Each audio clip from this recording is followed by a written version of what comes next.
Bom dia, mais uma manhã com Deus, priorizando a palavra de Deus. E nesta manhã do dia 1º de agosto, nós vamos meditar de Isaías, do capítulo 1 ao capítulo 3. E que a paz do Senhor encha o teu coração nesta manhã. Finalizamos os livros poéticos, isso mesmo. Ontem nós finalizamos com Cântico dos Cânticos, livro, na verdade, escrito por Salomão, né, na sua juventude, mostrando a nós o grande amor da vida dele, né, que ele conhecia, na verdade, em detalhes, né?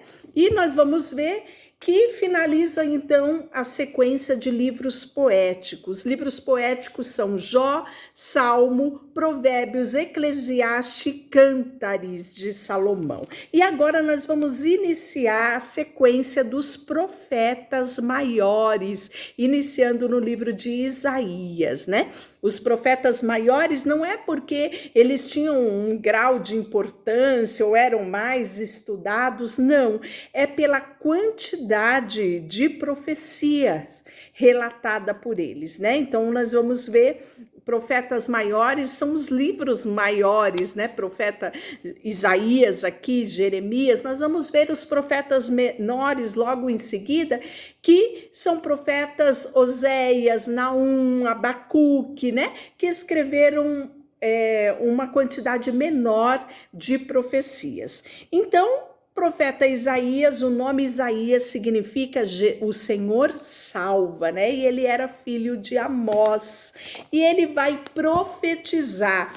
Do capítulo 1 ao capítulo 39, ele vai passar dentro ali de Jerusalém mesmo, né? Nos seus arredores. E depois do 40 ao 60, ele vai refletir aí o exílio babilônico, os acontecimentos posteriores aí ao cativeiro babilônico. Então ele vai relatar duas situações diferentes, né, do povo de Deus. E nós vamos ver que nesse segundo momento ele vai transmitir essa mensagem de consolo, de esperança aos exilados na Babilônia, né?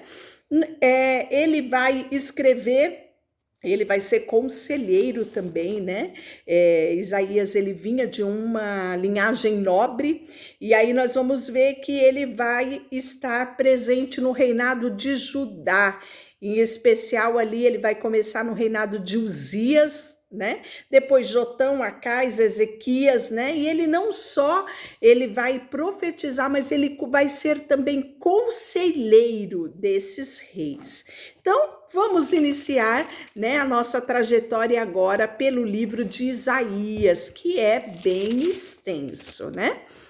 Visão de Isaías, filho de Amós, que ele teve a respeito de Judá e Jerusalém nos dias de Uzias, Jotão, Acais e Ezequias, reis de Judá. Então, tudo isso, esses reinados, nós vamos ver eles sendo relatado aonde? Em 2 Reis, 2 Crônicas, né? 2 Reis 15, 2 Crônicas 26, 2 Crônicas 15, 2 Crônicas 27, 16, né? Então, nós vamos ver relatado especialmente em 2 Crônicas e 2 Reis, que vai relatar os reinados desses reis que eu falei, Uzias, Jotão, Acais e Ezequias. Ouvido o Senhor, ouve, ó céus, e dá ouvidos, ó terra, porque o Senhor é quem fala. Criei filhos e os engrandeci, mas eles estão revoltados contra mim. O boi conhece o seu possuidor e o jumento, o dono da sua manjedoura, mas Israel não tem conhecimento. Meu povo não entende. Ai dessa nação pecaminosa, povo carregado de iniquidade, raça de malignos, filhos corruptos, abandonaram o Senhor, blasfemaram do Santo de Israel e voltaram para trás, porque a vez de ainda ser feridos, visto que continuaram em rebeldia, toda a cabeça está doente, todo o coração enfermo, desde a planta do pé à cabeça, não há nele coisa sã, senão ferida, contusão, chagas inflamadas, umas e outras, não espremida, nem atacada, nem amolecida com óleo. A vossa terra está assolada, e as suas cidades consumidas pelo fogo. A vossa lavoura, os estranhos devoraram em vossa presença, e a terra se haja devastada, como numa subvisão de estranhos. A filha de Sião é deixada como choça na vinha, e a palhoça no pepinal, como cidade sitiada. Se o Senhor dos Exércitos não os tivesse deixado algum sobrevivente, já nós teríamos tornado como Sodoma, semelhantes a Gomorra, né? Sodoma e Gomorra, duas cidades que foram destruídas, está relatada em Gênesis capítulo 19, versículo 24.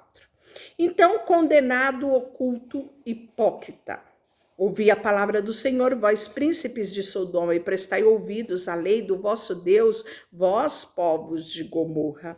De que serve a mim uma multidão dos vossos sacrifícios, diz o Senhor? Estou farto de holocausto de carneiro, da gordura de animais cevada, e não me agrado do sangue de novilho, nem de cordeiros, nem de bode.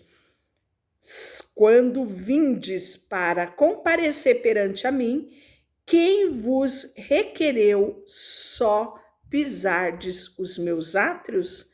Não continueis a trazer ofertas vãs, o incenso para mim é abominação, e também a festa de lua nova, o sábado, a convocação da congregação. Não posso suportar iniquidade associada ao ajuntamento solene. O que ele está dizendo aqui? Não adianta você prestar culto se o teu coração não obedece os mandamentos do Senhor. Se o teu coração está longe de Deus, não adianta o sacrifício. Na linguagem de hoje, se o seu coração está longe de Deus, se você não o teme, não o ama, não obedece os seus mandamentos, de que adianta você só ir à igreja? É isso que está falando no profeta Isaías, né? E aí ele faz um convite logo em seguida, pelo que quando estendeis a mão, escondo-me de vós, sim. Quando multiplicai as vossas orações, eu não vos ouço, porque as vossas mãos estão cheias de sangue, de iniquidade. Lavai-vos, purificai-vos, tirai a maldade dos vossos atos. E aí ele fala: aprendei a fazer o bem, atentai a justiça, repreendei o opressor, defendei o direito do órfão e pleiteiai a causa das viúvas. E aí ele diz: vinde, pois, e arrazoaremos, diz o Senhor. Ainda que os vossos pecados sejam como escarlate, eles se tornarão brancos como a neve. Ainda que seja vermelho como o carmesim, se tornarão brancos como a lã. Se quiserdes e me ouvirdes, comerás o melhor dessa terra. Mas se recusardes e fordes rebelde, sereis devorado à espada, porque a boca do Senhor assim diz, né? E aí vai falar nessa segunda parte do versículo 21, a partir do versículo 21, o julgamento e a redenção de Jerusalém. Como se fez prostituta a cidade fiel. Ela que estava cheia de justiça, nela habitava a retidão, mas agora homicidas. Da tua prata se tornou escórias e do teu licor se misturou com água. Os teus príncipes são rebeldes, companheiros de ladrão. Como um deles ama o suborno e corre atrás de recompensa, não defende o direito do órfão e não chega perante eles a causa das viúvas. Portanto, diz o Senhor dos Exércitos, o poderoso de Israel: tomarei satisfações aos meus adversários e vingar-me-ei dos meus inimigos. Voltarei contra ti a minha mão, purificar-te-ei como uma postaça das tuas escórias e tirarei de ti todo metal impuro. E aí ele fala: Sião será redimida pelo direito e os que se arrependem pela justiça, mas os transgressores, os pecadores serão juntamente destruídos e os que deixarem o Senhor perecerão. Capítulo 2, ele vai falar da glória futura de Israel, né? Espiritual. Palavras em visão que veio a Isaías, filho de Amós, a respeito de Judá e Jerusalém. Nos últimos dias acontecerá: o monte da casa do Senhor será estabelecido, em cima de montes será elevado osteiros, e para eles afluirão todos os povos. Irão muitas nações e dirão: vinde, subamos ao monte do Senhor, a casa de Deus de Jacó, para que nos ensine os seus caminhos e andemos pelas suas veredas, porque Sião sairá a lei, a palavra do Senhor de Jerusalém. Olha que responsabilidade. Hoje também é dessa forma. Eu e você temos que ser pessoas que testemunham do amor e da graça de Deus por onde nós formos. As pessoas que virão até nós sairão com o conhecimento da graça de Deus. O amor de Deus deve emanar de nós para alcançar outras pessoas. Era esta a vontade de Deus para com Jerusalém, é essa a vontade de Deus para conosco. E ele continua, né, que o homem ele é abatido pelo orgulho, pois tu, Senhor, desamparaste o teu povo, a casa de Jacó, porque os seus se encheram de corrupção, de orgulho. Do Oriente são agoreiros, como os filisteus que se associaram com filhos dos estranhos. A sua terra está cheia de prata e ouro, e não tem conta com os seus tesouros. Também está cheia de cavalos, e os seus carros não têm fim. Também está cheia a terra de ídolos, e adoram a obra das suas mãos, aquilo que os seus próprios dedos fizeram. Então ele está falando aqui de imagens, né? Que nós já falamos muito, que Deus, ele sempre diz que eu seja o único Deus na sua vida. Não crie, desde o mandamento, lá no Êxodo, Deus disse: não criem para vocês outros deuses, imagens, ídolos, não, eu sou o único Deus, né? E aqui nós vamos ver que isso corrompe o homem, né? E ele vai falar que os homens, os olhos altivos dos homens serão abatidos, a sua altivez será humilhada, só o Senhor será exaltado naquele dia, porque o dia do Senhor dos Exércitos será contra todo soberbo, o altivo, e contra todo que se exalta, para que seja abatido. Isso é o capítulo 2, ele fala ainda no 18, que os ídolos serão de todo destruído, né? E aí no capítulo 3 ele vai falar sobre o julgamento de Judá e de Jerusalém, porque eis o Senhor, Senhor dos exércitos, tira de Jerusalém e de Judá o sustento e o apoio, todo o sustento de pão e todo o sustento de água. O valente, o guerreiro, o juiz, o profeta, o adivinho, o ancião, o capitão de 50, o respeitável conselheiro, dar-lhe-eis menino por príncipe, e crianças governarão sobre eles, né?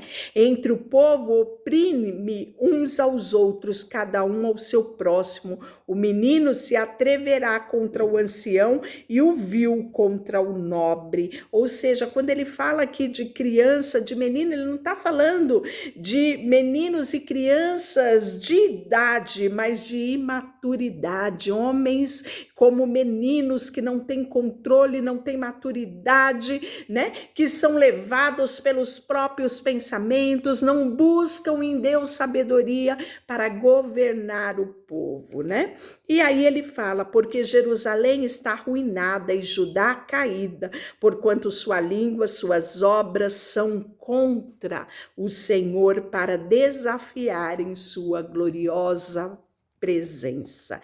Então nós vamos ver aqui Isaías se levantando como profeta para profetizar a decadência espiritual que estava acontecendo em Judá e em Jerusalém.